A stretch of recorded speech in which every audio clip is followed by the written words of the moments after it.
सरळ सेवा, तलाठी कुठल्याही स्पर्धा परीक्षेला नेहमी विचारला जाणारा प्रश्न म्हणजे 4/5च्या 2/7 मध्ये किती मिळवल्यास बेरीज 3/7 येईल. या प्रश्नाचं उत्तर काढण्यासाठी विद्यार्थी मित्रांनो, प्रथम आपण काय करूयात, चा अर्थ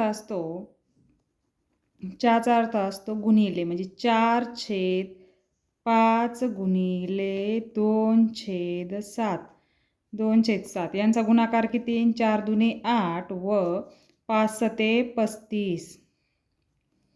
5 सते 35 यांच्यामध्ये असं विचारलंय, या गुणाकारामध्ये किती मिळवल्यास बेरीज किती येईल?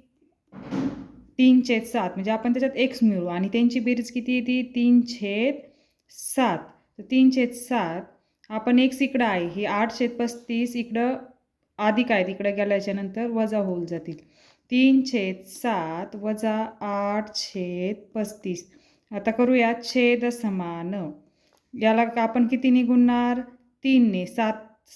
5ने. 7/5 35. 3 गुणिले 5/7 गुणिले 5 वजा 8/35.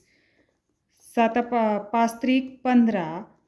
7/5 35 वजा 8/35. हे उत्तर येईल आपलं. 15मधून 8 गेले, खाली राहिले 7/35. म्हणजे आपलं उत्तर आलं 7 × 7. 7/5 35. म्हणजे आपलं उत्तर आलं 1/5. म्हणजे आपले 4/5च्या 2/7 मध्ये जर आपण 1/5 मिळवले तर आपली बेरीज किती येणार आहे? 3/7.